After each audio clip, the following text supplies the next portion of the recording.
Hello students. आज जो है हम लोग मोमेंटम के कुछ स्पेशल केस के बारे में जो है डिस्कस करेंगे, उसके बारे में हम लोग समझेंगे जो बहुत ही इम्पोर्टेंट है। तो जैसे कि हम लोग जानते हैं कि जो मोमेंटम का जो फॉर्मूला होता है वो P=m v होता है। इसका मतलब है कि किसी भी बॉडी या ऑब्जेक्ट का जो मोमेंटम होगा वो फंक्शन ऑफ मास और वेलोसिटी का होता है ना। तो पहला केस हम लोग देखें कि केस फर्स्ट में हम लोग लिखे कि if m equal to constant, यानी कहने का मतलब है अगर किसी बॉडी का जो दो बॉडी हो, दोनों का जो है मास का वो सेम हो, कांस्टेंट हो, तो उस केस में ये हमारा जो मोमेंटम होगा ये मोमेंटम डायरेक्टली प्रोपोर्शनल टू का हो जाएगा, हमारा वेलोसिटी का हो जाएगा। यानी कहने का मतलब ये है कि जैसे जैसे हमारा वेलोसिटी का होगा बढ़ेगा, वैसे वैसे जो है ये मोमेंटम भी बढ़ेगा, या जिस ऑब्जेक्ट या जिस बॉडी का जो है स्पीड या वेलोसिटी ज़्यादा होगा उसके पास जो है मोमेंटम क्या होगा, ज़्यादा होगा, और जिस बॉडी के पास जो है मोमेंट स्पीड जो है या वेलोसिटी कम होगा उसके पास जो है मोमेंटम कम होगा। तो एज फॉर एग्जांपल के तौर पर हम लोग देख lay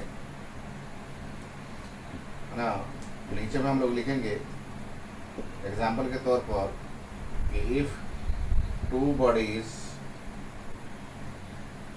off same mass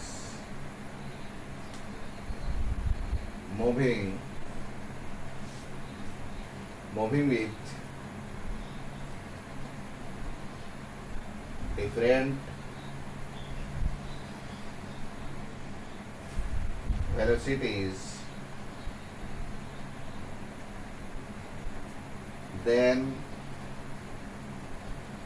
the momentum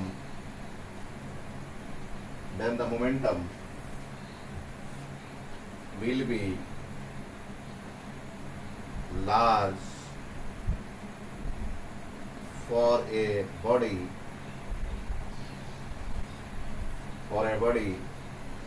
which is moving faster,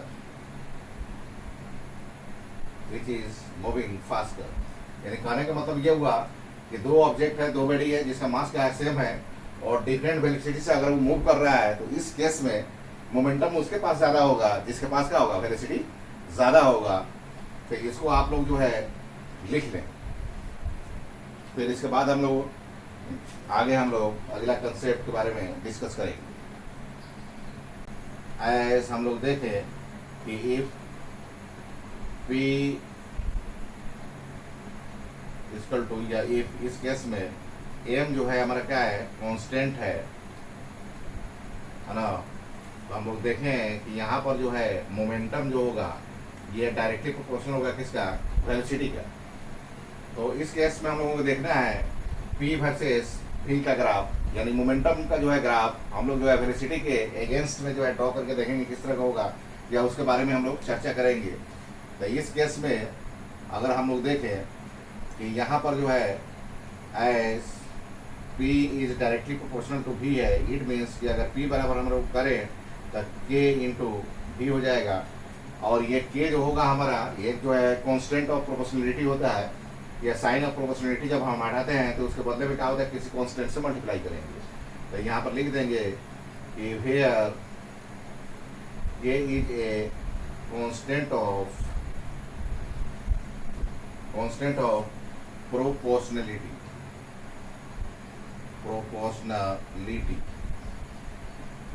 है ना। तो ये हम लोग देखें कि तो ये हमारा कांस्टेंट है, तो ये हमारा जो है P वर्सेस V का जो ग्राफ होगा वो हमारा क्या होगा, एक लीनियर होगा। लीनियर करने का मतलब क्या होगा, स्ट्रेट लाइन होगा, और जो है ये ओरिजिन से जो है पास करेगा। अगर वेलोसिटी हमारा क्या हो जाएगा, जीरो हो जाए, तो मोमेंटम भी क्या होगा, जीरो हो जाएगा। तो in this case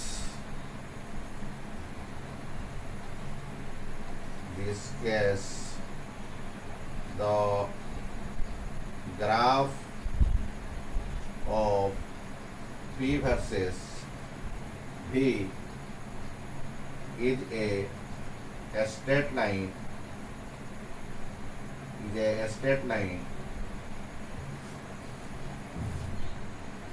passing from origin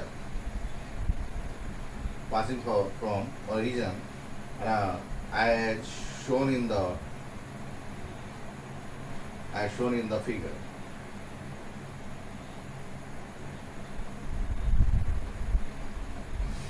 तो इसको लिख ले। आगे हम लोग क्या करेंगे है ना, ग्राफ जो है ग्राफ हम लोग ड्रॉ करेंगे P वर्सेस V का। इस केस में जब जो है हमारा मास का होता है कांस्टेंट होता है। अब जो है इसका ग्राफ हम लोग ड्रॉ करेंगे तो हम लोगों को मालूम है कि इधर एक्स एक्सिस हम लोग लेते हैं, उधर जो है हमारा क्या होगा, V होगा, वेलोसिटी होगा, और जो है जिधर वाई एक्सिस होता है उधर हमारा क्या होगा, मोमेंटम होगा। ये जो ग्राफ होगा, ये ग्राफ जो है P वर्सेस V का, ये ओरिजिन से पास करेगा और क्या होगा, एक स्ट्रेट लाइन होगा है ना। किस केस में, जब जो है ये m बराबर का है, ये कांस्टेंट हो है ना, तब यहाँ पर ये जो है P वर्सेस V का हमारा ग्राफ का हो जाएगा, एक स्ट्रेट लाइन हो जाएगा जो कि ओरिजिन से पास करेगा। तो इस केस का जो है ग्राफ इस तरह से होगा। इसको भी जो है आप लोग ड्रॉ कर लें है ना। अब नेक्स्ट हमारा केस होगा केस सेकेंड में कि इफ जो है वेलोसिटी हमारा क्या हो, कांस्टेंट हो। कांस्टेंट करने का मतलब है मैग्नीट्यूड और डायरेक्शन दोनों में कांस्टेंट हो, देन इस केस में ये हमारा मोमेंटम जो हो जाएगा, ये डायरेक्टली प्रोपोर्शनल हो जाएगा मास का। कि अगर दो ऑब्जेक्ट है, दो बॉडी है, दोनों का वेलोसिटी अगर सेम होगा तो उस सिचुएशन, उस केस में जो है उस ऑब्जेक्ट या उस बॉडी के पास जो है मोमेंटम ज़्यादा होगा, जिसका मास क्या होगा, ज़्यादा होगा। तो इसको भी जो है एग्जाम्पल में हम लोग लिख लें, उसके बाद जो है हम लोग ग्राफ के बारे में डिस्कस करेंगे। If two bodies moving with same velocity,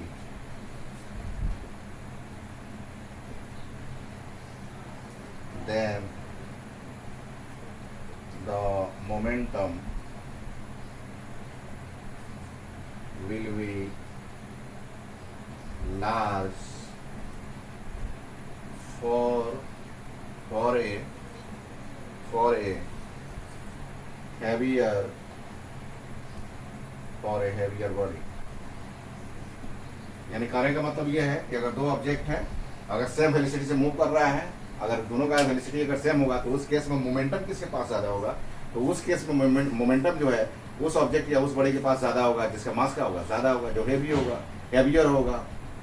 तो इसको भी आप लोग लिख लें और इसका भी हम लोग जो है ग्राफ देखेंगे, डिस्कस करेंगे उसके बाद। अब जो है इस केस में हम लोग जो है अब ग्राफ देखेंगे P वर्सेस M का। तो लिखेंगे कि the graph of P versus M will be also a straight line,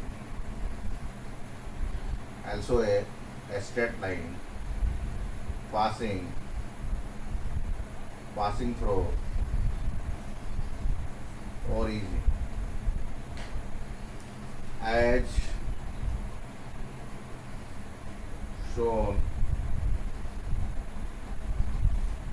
shown in the given figure। तो उसी तरह से जो है एक्स एक्सिस होगा, वो उधर जो है हम लोग क्या करेंगे, मास को ड्रॉ करेंगे। इधर एक्स एक्सिस है, इधर क्या हो जाएगा, हमारा मास हो जाएगा, और इधर जो हमारा हो जाएगा, ये हमारा क्या होगा, मोमेंटम होगा। तो अगर नेचुरली हम जान रहे हैं कि कोई भी ऑब्जेक्ट है, कोई भी बॉडी है, अगर उसका मास जो है 0 हो जाए तो उस सिचुएशन में जो है मोमेंटम क्या होगा, 0 होगा। इसलिए इस केस में भी मोमेंटम वर्सेस जो है P वर्सेस M का ग्राफ, यानी मोमेंटम वर्सेस मास का जो ग्राफ होगा वो एक स्ट्रेट लाइन होगा और क्या होगा, ओरिजिन से पास करेगा। तो यहाँ पर भी लिख ले कि इस केस में जो है इफ यहाँ पर वेलोसिटी हमारा क्या हो जाएगा, कांस्टेंट हो जाएगा, तो देन ये P जो हो जाएगा, या P हमारा डायरेक्टली प्रोपोर्शनल होगा किसके, मास का। कि जैसे जैसे मास ज़्यादा होगा वैसे वैसे क्या होगा, स्पीड बढ़ेगा। या दो ऑब्जेक्ट है, दो बॉडी है ना, सेम स्पीड से जो है मूव कर रहा है, सेम वेलोसिटी से मूव कर रहा है, तो मोमेंटम उसके पास ज़्यादा होगा जिसके पास क्या होगा, मास ज़्यादा होगा। और इस केस में जो है ये मोमेंटम वर्सेस मास का जो ग्राफ होगा इस तरह से होगा। तो इसको भी आप लोग जो है ड्रॉ कर ले, है ना। फिर आगे हम लोग अब जो है हमारा लास्ट जो केस होगा, केस 3 होगा,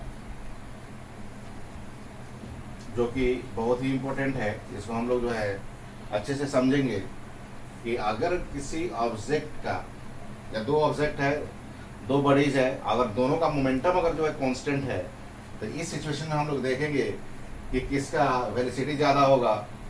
तो पहले इसको लिखे हम लोग कि इफ मोमेंटम जो है p जो है हमारा क्या हो, कांस्टेंट हो,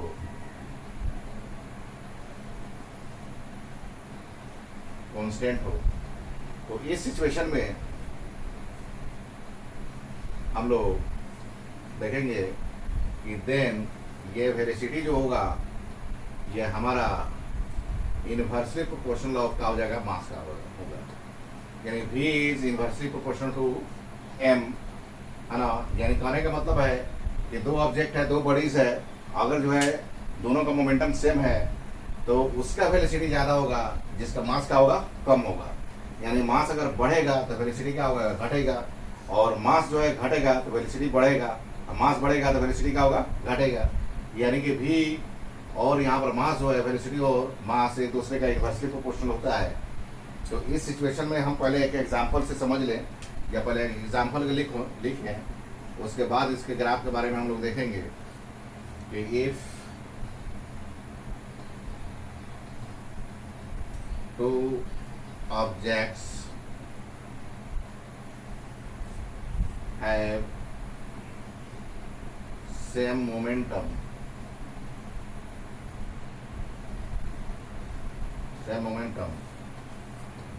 then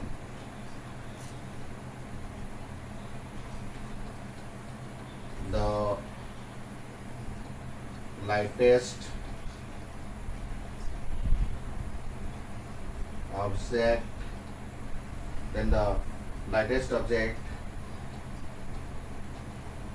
will be move faster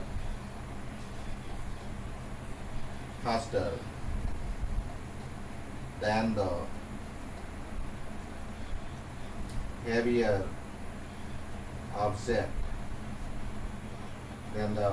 object.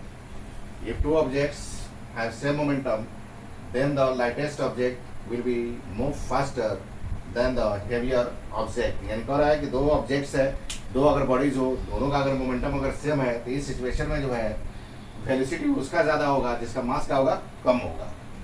और जिसका मास ज़्यादा होगा उसके पास का होगा, वेलोसिटी कम होगा, है ना। तो ये यहाँ इस केस में जो है वेलोसिटी जो होगा इनवर्सली प्रोपोर्शनल टू क्या होगा, मास हो जाएगा। मास बढ़ेगा तो वेलोसिटी घटेगा, और मास जो है घटेगा तो वेलोसिटी बढ़ेगा, और मास बढ़ेगा तो वेलोसिटी घटेगा। तो इसको भी आप लोग एज पर एग्जाम्पल के तौर पर लिख लें, फिर इसमें हम लोग आगे ग्राफ के बारे में डिस्कस करेंगे, है ना। तो अब जो है इस केस में हम लोग ग्राफ के बारे में डिस्कस करेंगे। तो in this case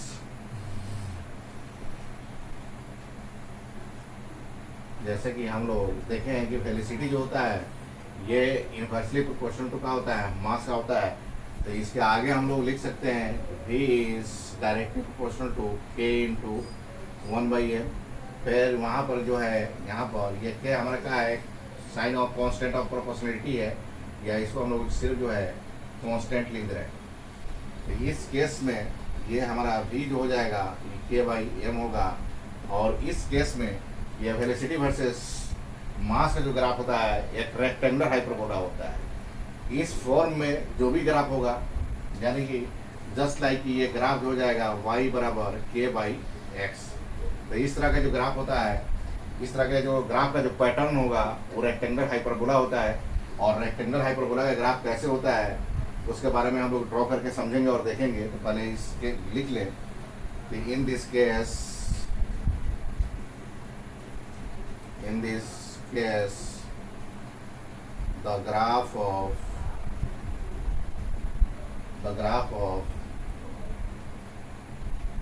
P versus M will be a rectangular hyperbola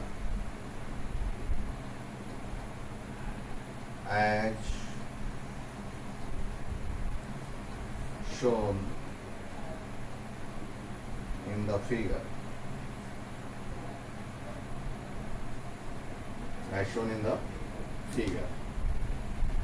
तो इसको भी आप लोग लिख लें। तो इस केस में हम लोग जो है वेलोसिटी वर्सेस मास का ग्राफ खींचेंगे। तो उसी तरह से जो है मास को हम लोग जो है एक्स एक्सिस की तरफ दिखाएंगे, मास हमारा जो है इधर हो जाएगा और वेलोसिटी हमारा जो होगा इधर होगा। और रेक्टेंगुलर हाइपरबोला जो होता है ये इसका ग्राफ जो होता है कुछ इस शेप का जो है ग्राफ होता है ना। यानी कि आप थोड़ा सा इस ग्राफ को हम लोग समझेंगे कि जैसे जैसे मास अगर क्या करेगा डिक्रीज करेगा, जैसे जैसे मास का होगा अगर डिक्रीज करेगा तो वैसे वैसे जो है वेलोसिटी जो होगा उस ऑब्जेक्ट का क्या होगा बढ़ेगा। तो इसको हम लोग समझेंगे। अगर जो है मास बहुत कम हो जाए तो उस सिचुएशन में जो है उस ऑब्जेक्ट का जो है स्पीड जो होगा या वेलोसिटी जो होगा क्या होगा बहुत ज़्यादा हो जाएगा, है ना। या इसका उल्टा हम लोग समझे कि अगर धीरे धीरे हम लोग क्या करें मास को अगर बढ़ाएंगे तो उस सिचुएशन में अगर मास अगर बढ़ेगा, जैसे जैसे अगर मास बढ़ेगा तो उस हिसाब से क्या होगा ये वेलोसिटी भी कम होगा। यानी कहने का मतलब ये हो गया कि अगर दो ऑब्जेक्ट्स है, दो बॉडीज है या डिफरेंट बॉडीज या डिफरेंट ऑब्जेक्ट्स जो है सेम मोमेंटम उसके पास है तो उस सिचुएशन में जो है मास अगर बढ़ेगा, मास का होगा अगर ज़्यादा होगा तो वेलोसिटी का होगा डिक्रीज करेगा। अगर मास जो है घटेगा तो वेलोसिटी का होगा इंक्रीज करेगा। तो इस तरह के शेप का जो ग्राफ होता है इस शेप के ग्राफ को हम लोग कहते हैं रेक्टेंगुलर हाइपरबोला। और इसको भी आप लोग जो है नोट कर लें, ये आगे बहुत काम आएगा। फिर जो है आगे हम लोग नेक्स्ट वीडियो में और कुछ नेक्स्ट जो कंसेप्ट होंगे जो इम्पोर्टेंट कंसेप्ट हैं उसके बारे में हम लोग देखेंगे जो खासकर नीट और जेई के लिए होगा।